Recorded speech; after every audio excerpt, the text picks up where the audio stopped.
believe they are evil. Now that is the biggest problem about the works of the flesh. It is the reason why when you see an homosexual at the pulpit, some people are still defending their pastors. Because they can't believe that their pastor is evil. They still say, I think there's a reason why our pastor did it. But they forget they are also blinded by the wickedness in them. The wickedness speak the same language. Among God's people, there are rules that wear sheep's clothing. If we, who are supposed to help people, make them basically look like Gomorrah before God and all of us, that's how we are. Christianity is not in speaking. Christianity is in actions. So if your action every time they show something else different, brethren, before God, he sees you like Gomorrah. Every human heart is evil. When you don't teach the child very well, the Bible says that every inclination of the heart of man from childhood inclination is toward what? Evil. That's what the Bible says. Teach the child in the ways of God. When he grows up, he will never depart from it. You cannot be walking in church. You hear the word of God, you don't change. The evil altar that we are talking about here, that heart, Jesus never touched it. When the heart is touched by Jesus, the works of the flesh collapse. Evil hearts are expert at creating confusion and contention. They always disagree. Even when you're right, they twist the fact, mislead, lie, avoid taking responsibility, deny reality, make up story, withhold information. The Lord says, you claim to know me. Your prophet claim to do what? To know me. But when I look at them, I see you as Sodom and Gomorrah. And yet, you're a Christian. Do you know why the Lord is still seeing you like Sodom and Gomorrah? Because when you jumped, you were supposed to be obedient to what he's teaching you, so that your pace goes like this. But you jumped in the boat, then you turn like the wife of Lot. Because the wife, the heart is still struggling with what is where? In Sodom and Gomorrah. So the Lord is like, you are Gomorrah, though you are in my church. What will I do with you? Is to destroy you. An evil heart I expect at fooling others with their smooth speech and flattering words. Hold on.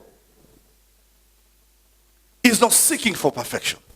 What the Lord is expecting you is, it may be slow, but move. Keep moving. Keep moving. You struggle with something, you open your heart and say, hey, there is something I'm struggling with. Are you understanding? You move, you feel like it's still resisting. Make noise. Even Peter, that's why Peter was exceptional. Even when he was going down, the Bible says, Lord, save me. I have discovered the way we walk with God. You return to the Lord, you repent. But in your heart, it's not sincere. Because after you've said something, you repeat it again tomorrow. You come, you say, I am sorry. Then tomorrow you repeat again the same thing. It shows that you are allowing the state, which is an altar in your heart, never to be touched. The state of the heart, outmaneuvering the grace card.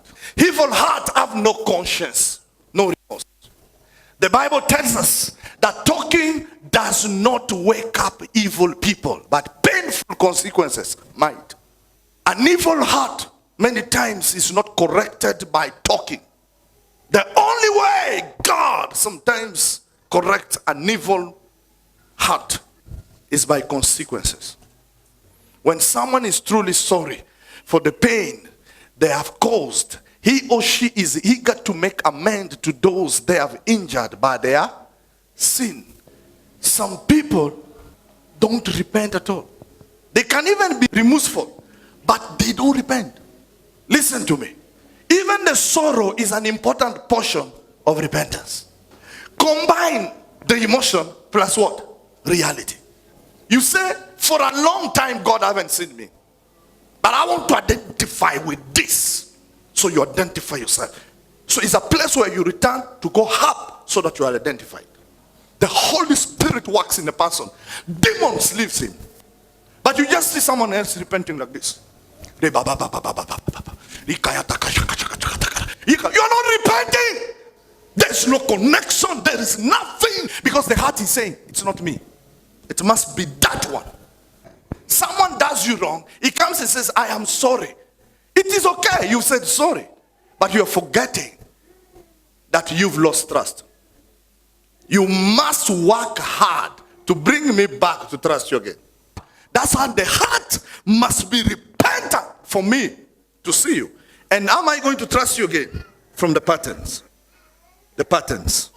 The patterns. But if I see you, the same thing you did today, you return again tomorrow, back to your vomit, back to your vomit. Trust is gone. That's how the Lord works with us. Fruit of your repentance. That's what will prove that you've changed. If week after week you hear the talk, but there's no change in the walk, you have every reason to question someone's relationship with God. It is your right. You see a brother in the church, especially in a church, the word is preached, but you see him going back to the same thing. You must sit down and question him. We are our brothers and our sisters' keeper. True or false? Yes. Question him in love and ask them, brother, what is this thing that you're doing? Why are things not changing in your life? We've agreed, stop this thing. You keep coming to church, you're not changing. You keep coming to church, you hear the word, you walk out. You speak on how this word is great, but the word is not changing you. There must be something wrong. Part of our maturity as spiritual leaders is that we have been trained to discern between good and evil. Every Christian should reach to this position, because evil usually pretend to be good, and without discernment we can be easily fooled. Are you just listening and deceiving yourself and just say it was a nice word? Word will always be preached and they will always be powerful. The issue is not you hearing it. The issue is, are you responding and applying what the word is saying?